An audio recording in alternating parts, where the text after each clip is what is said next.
ये भगवान, एक तो रोना आवे इनके विचार सुनकर, ये मैं ऋषि को आवे थे गुरु पद प्राप्त था, और एक तरफ हंसी आवे, बालका तो भी बोधे विचार, इनके बच्चों से भी बोधे विचार है। बालक भी कुछ सोच समझ कर कह सकता है। तो ये बात कह रही है, क्या कह रहा है कि दुख में भी सुख का अनुभव करना चाहिए। अरे भले आदमी, पेट में दर्द हो, किल की मार आदमी बता, पेट में पीड़ा है और वहाँ पीड़ा हो रही है, क्यों कर सुख महसूस करे? वो तो कोई ऐसी औषधि मिले जो पेट की पीड़ा को शांत करे, फिर सुख महसूस हो। एक बार पंडारा गांव में ये मेले बरा करें इसके अमावस्या के, और वहाँ एक गीसा पंथियों के 2 आश्रम हैं। ये दास, पहले इस दास को नाम देने का आदेश नहीं था, और परमात्मा की लीला थी कि इन नकली संतों के विचार सुनो भाई, ये क्या जानते हैं, कितना बताते हैं, ऐसे ही उद्देश्य से जाया करते थे। तो वो क्या करते थे, एक स्टेज लगा देते थे, 3-4 दिन पाठ चलता था वहाँ। एक दिन तो चलता था गीसा दास जी का, और 3 दिन चलता था गरीबदास जी की वाणी का। ऐसे 4 दिन पाठ चल रहा था उस टाइम।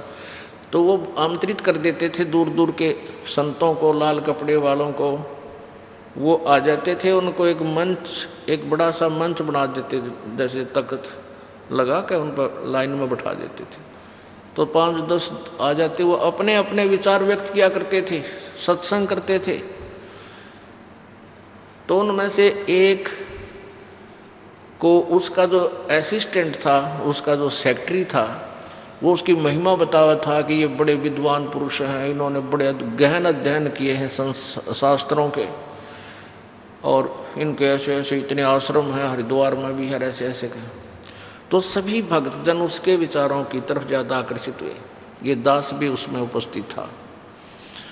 तो क्या कहने लगा कि जीव को जब तक अपना स्वयं का ज्ञान नहीं होता कि तू कौन है, आत्म तत्व का ज्ञान नहीं होता, तब तक ये दुखी होता है। आत्मा अजर है, अमर है, इसको कोई काट नहीं सकता, इसको कोई मार नहीं सकता, इसको कोई दुख नहीं होता। कष्ट तो शरीर को होता है। हमने कोई भी आपत्ति आती है तो हमारे ऊपर कोई दुख आता है, कोई पीड़ा होती है, तो मान लीजिए कि मैं ये दुख मुझे नहीं, शरीर को हो रहा है। अब 2-3 रात तक उसने कटिया तार रखा है, न्यू प्रवचन करेगा। और क्या बताया, लास्ट वाले दिन के एक समय में चला जा रहा था, और वहाँ पर एक रोगी व्यक्ति चारपाई पर लेट कर चिल्ला रहा था। मैंने उसको समझाया, बैठाया, बैठ कर उसके पास खड़ा हुआ। अरे क्यों रो रहा है?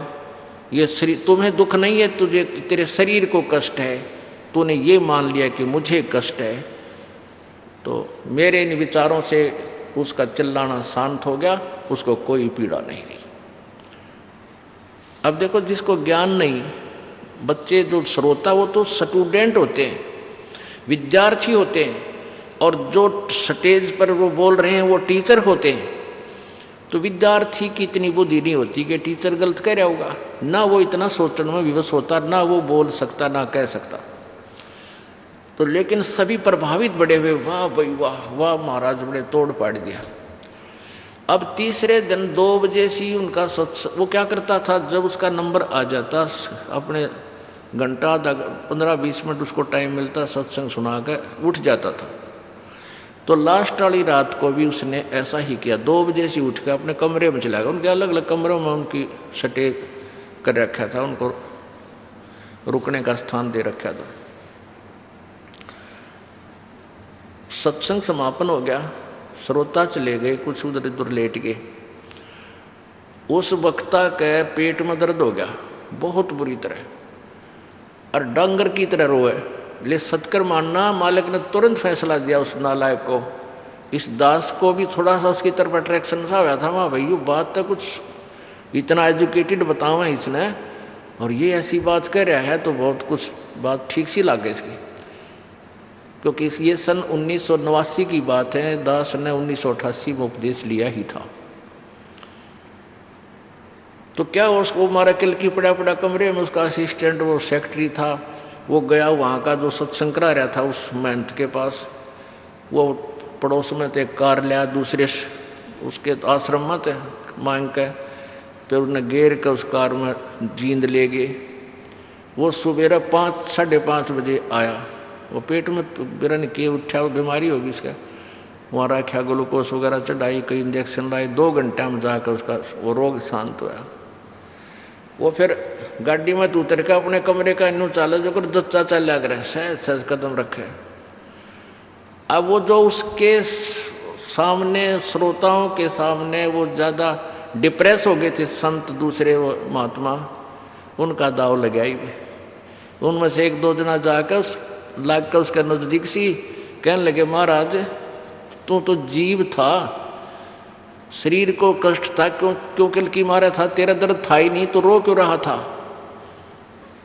ने बोला अपना काम कर चल। वो जवाब होते बोला डांगरे, तो ये है बीजक की बात, कहीं ये बीजक ना ही हाथ, ये पृथ्वी डोबण उतर रे कह मीठी बात। इस तरह दुनिया को भ्रमित करने के लिए तो ऐसे ही वचन इस बृहस्पति जी के हैं। फिर पढ़ लो, शायद ना ध्यान में आई होगी एक बार। 5वां स्कंद देवी भागवत गीता प्रेस गोरखपुर से प्रकाशित, प्रश्न नंबर 283 और 282 पे।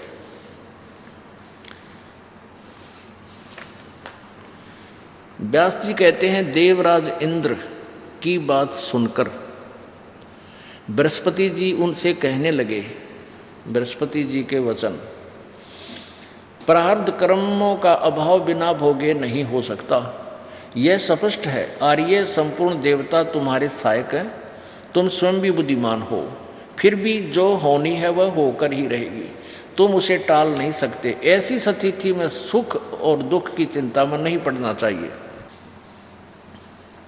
महाभाग सुख और दुख ये दोनों कर्मशः पुण्य और पाप के अक्षय यानी नाश के सूचक हैं। यानी दुख सुख है तो तेरे पाप नाश हो रहे हैं, ना सुख आपको है तो पुण्य नाश हो रहे हैं, और आपके ऊपर कष्ट है तो आपके पाप कट रहे हैं, पाप नाश हो रहे हैं।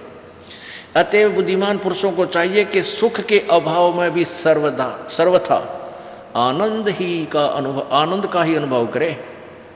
ये न्यों की न्यों बात से जो दास ने कथा सुनाई कि सुख के अभाव में भी सर्वथा आनंद का ही अनुभव करे।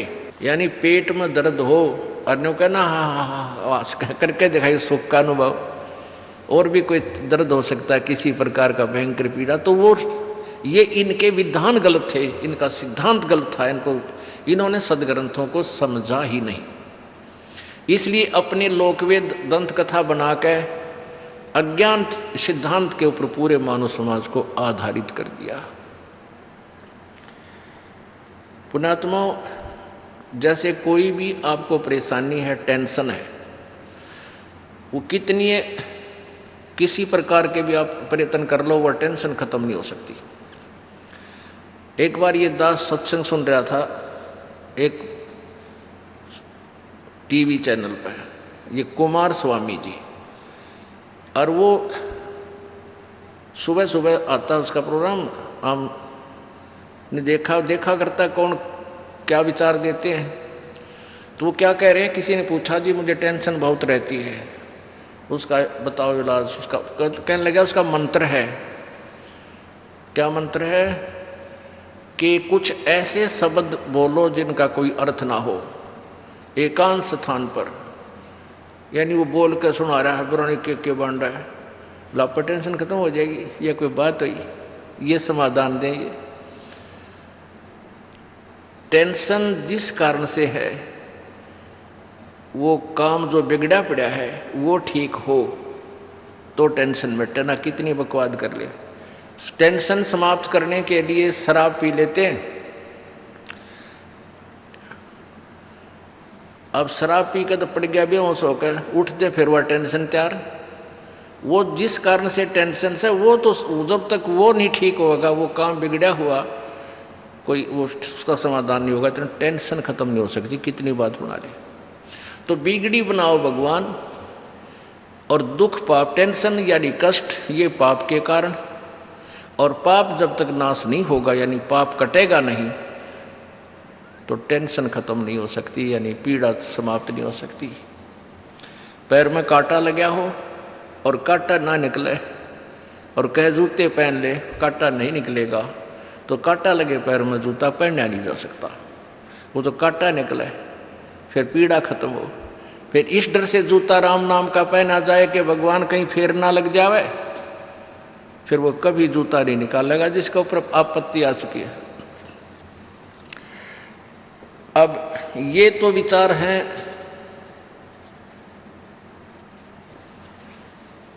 सतयुग के उनके महर्षियों के। अब व्यास जी जो writer of the Vedas, Gita ji and Purana, इसके विचार और सुना देता हूँ आपको। ये देखियो छठा अध्याय न छठा स्कंद, वो गीता देवी भागवत 412 पे व्यास जी बोले, राजेंद्र मैं इसका परम अद्भुत कारण बतलाता हूँ, सुनो। तत्वज्ञानी पुरुषों ने संचित, वर्तमान और प्रारब्ध के भेद से कर्म की 3 गतियाँ बतलाई हैं। अनेक जन्मों से संचय किए हुए पुराने कर्मों को संचित कर्म कहते हैं।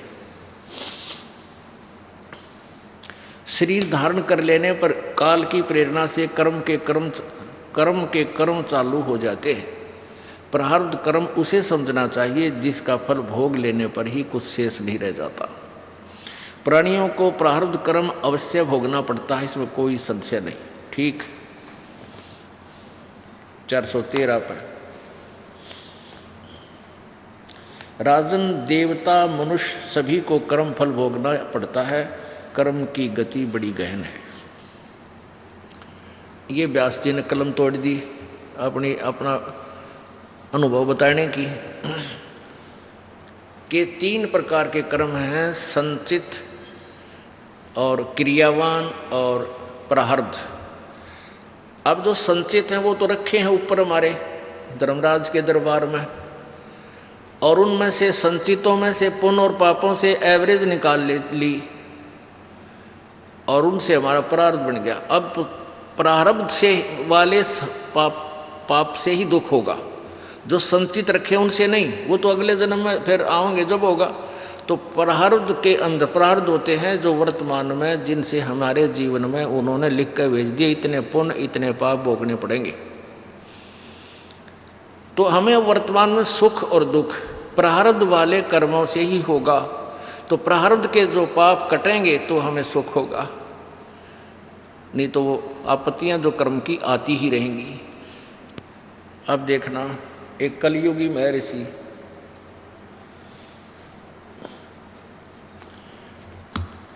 अब जैसे हम पुराणों को नहीं पढ़ पाए, हम क्योंकि मोटे मोटे ग्रंथ गणे हो गए, ये 18 पुराण होगी, वेदों के भी 4 और अनुवादकर्ताओं ने अनुवाद करके इसे मोटे मोटे बना रखे। देखो ये देखो इसे मोटे मोटे इनके, ये यजुर्वेद 1 है, ऐसे ऐसे बल्कि ऋग्वेद के ऐसे 4 बना रखे हैं। तो इनको भी हम नहीं पढ़ पाए। वैसे तो अशिक्षित होने के कारण भी थोड़ी बहुत विद्या ग्रहण हुई, तो फिर कौन शर्मा दर्द करो, इतने मोटे ग्रंथ का कहाँ तक निष्कर्ष निकाले एक व्यक्ति।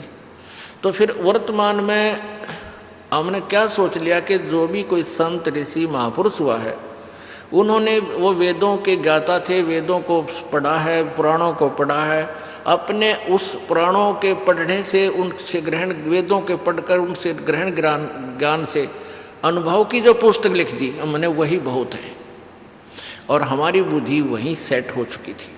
तो इसी प्रकार एक सत्यार प्रकाश नाम का एक पुस्तक है जो महर्षि दयानंद जी द्वारा लिखी गई है, और इस पुस्तक का इतना बोलबाला वर्तमान में है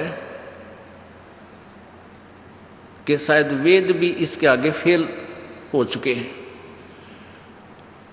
कारण ये था कि इसमें ये लिखा कि वेदों को पढ़कर महर्षि दयानंद जी ने उसका निष्कर्ष, उनका सार वेदों वाला ही ज्ञान सिंपल लैंग्वेज में साधारण भाव से अपने अनुभव की पुस्तक सत्यार प्रकाश में लिखा है।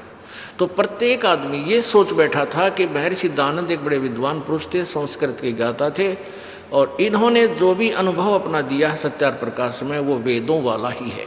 तो किसी को कोई डाउट नहीं, कोई शंका नहीं थी, और इसको सहर्ष स्वीकार करके सबने अपने घरों पर खरीद कर रखा हुआ है। इसको पढ़ने लगते थे तो पढ़ भी लेते थे, कुछ थोड़े बहुत अध्याय को फिर रख देते थे, भी बड़े विद्वान का लिखा हुआ है, हम इसके ऊपर टिप्पणी नहीं कर सकते। ऐसे हम इसको फिर भी अपने घरों पर रखा करते थे। जब इस दास का मोतियाबिंद हटाया, ये ऑपरेशन किया परमात्मा ने, कबीर जी ने, मेरे गुरुदेव ने, तब इस सत्यार प्रकाश को दास ने इस दृष्टिकोण से पुनः पढ़ा कि जो कबीर जी, कबीर परमेश्वर जी की वाणी में जो ज्ञान है, उस ज्ञान के समर्थन में यदि सत्यार प्रकाश में भी कोई ऐसा पॉइंट मिल जाए तो विशेषकर हरियाणा के व्यक्तियों को समझाना बहुत आसान हो जाएगा। वैसे तो और भी राज्यों में बहुत अच्छी तरह इनको इस सत्यार प्रकार से परिचित हैं, लेकिन हरियाणा में इसका विशेष बोलबाला है। तो इस दृष्टिकोण से इसको माइन्यूटली पढ़ा बहुत गहराई से कि शायद वेद, क्योंकि कबीर परमात्मा ने कहा था वेद मेरा भेद है और मैं मिलूँ वेदन से नाही, और जौन वेद से मैं मिलूँ ये वेद जानते नहीं। यानी 5वां वेद है वो कबीर जी की वाणी है, कबीर परमात्मा की अपने अनुभव का लिखा हुआ ज्ञान है, और उन्होंने ये लिखा कि चारों वेद मेरी ही महिमा गा रहे हैं। तो इस दास ने ये सोचा था कि अगर वेदों का 1 नंबर के ज्ञाता महर्षि दानंद है और इन्होंने वेदों को समझकर उसका अनुभव अपना इसमें लिखा है सत्यार प्रकाश में, और ये संस्कृत हिंदी में है तो इसको आसानी से समझा जा सकता है, और परमात्मा की वाणी का समर्थन जनसाधारण के सामने करवा कर उसको हृदय में दचाया जा सकता है। कबीर जी ने भी यही बोला है, यही सत्यार प्रकाश में। अब परमात्मा की एक वाणी है कबीर जी की, जब ही सतनाम हृदय धरो और भयो पाप को नाश, मानो चिंगारी अग्नि की पड़े पुराने घास। परमात्मा तो यूँ कहते हैं कि जब ही सच्चे नाम को कि सतनाम आपको प्राप्त हुआ और आपके हृदय में सच्ची लगन लगी रहा, आपने उसका सिमरण शुरू किया, उसी दिन से आपके ये पाप कर्मों में समझ ले जैसे बहुत बड़े सूखे घास में बहुत हजारों टन पड़ा हो, एक माचिस की सीख जलाकर उसका ला दे, धीरे धीरे सारे न जलाकर राख कर देगी, और चलेगी तेज आंधी, उसको इधर उधर फेंक और सब टंटा काट देगी।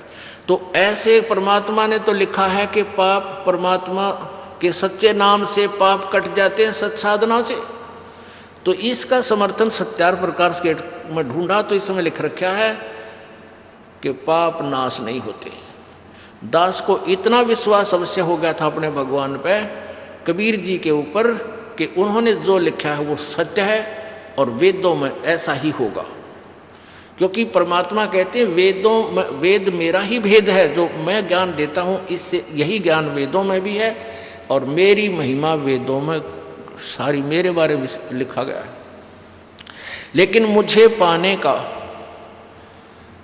पाने की विधि, यानी पूर्ण परमात्मा, परम अक्षर परमात्मा, सच्चिदानंद घन ब्रह्म को प्राप्त करने की विधि वेदों और गीता में नहीं है। वेदों और गीता का ज्ञान ब्रह्म सर्वपुरुष ने, इस ज्योति निरंजन काल ने दिया है। इसमें केवल ब्रह्म तक की साधना का मंत्र है ओम और 500 यज्ञ। पूर्ण परमात्मा के पाने के लिए इस ओम मंत्र का भी सहयोग है और 500 यज्ञ भी साथ हैं, लेकिन 2 मंत्र और हैं उसके अंदर। वो उसका संकेत गीता जी अध्याय नंबर 17 के श्लोक 23 में कहा है, ओम तत्सत इति निर्देश ब्रह्मण त्रिविध समर्थ है। ब्रह्मण माने सच्चिदानंद घन, यानी पूर्ण परमात्मा सच्चिदानंद घन ब्रह्म की प्राप्ति का, उसकी भक्ति का ओम तत्सत, ये 3 मंत्र का के जाप का, सिमरण का निर्देश है। तो पुण्यात्माओं, फिर दास ने सोचा भी ये भी बात ठीक नहीं जची, कि ये तो बिल्कुल विपरीत है कबीर जी की वाणी से। तो फिर सोचा कि वेदों में देखे, क्योंकि अनुवाद इन्होंने कर ही रखे हैं, कुछ एक और भी अनुवादकर्ताओं ने अनुवाद किए हैं, दयानंद जी ने भी किए। तो ऐसे ही दास पर रजा करी परमात्मा ने। यजुर्वेद खोल कर देखा, 8वें अध्याय का 13वां श्लोक सामने आ गया। ऐसे जैसे परमात्मा ने ये लीला करनी थी। और उसमें देखा कि परमात्मा, उसमें क्या लिख रखा है इस व्यक्ति ने, दयानंद जी ने, गोलमोल करने के लिए, क्योंकि अपने सत्यार प्रकाश इसने लिख दिया बहुत पहले। सत्यार प्रकाश इसने लिख दिया सन 1875 में, और वेदों का अनुवाद शुरू किया इसने उसके बाद में। तो इसने जैसा भी दंत कथा लोगों से सुनी हुई थी, वेद व्याद इसने आवे नहीं थे वेद के से, इसको नहीं पता था वेदों का बिल्कुल भी। अगर पता होता तो इसी उल्ट व्याख्या नहीं करता। तो इसने सत्यार प्रकाश पहले लिखकर समाज में भेज दिया, और उसको कई वर्षों से लोग पढ़ रहे थे।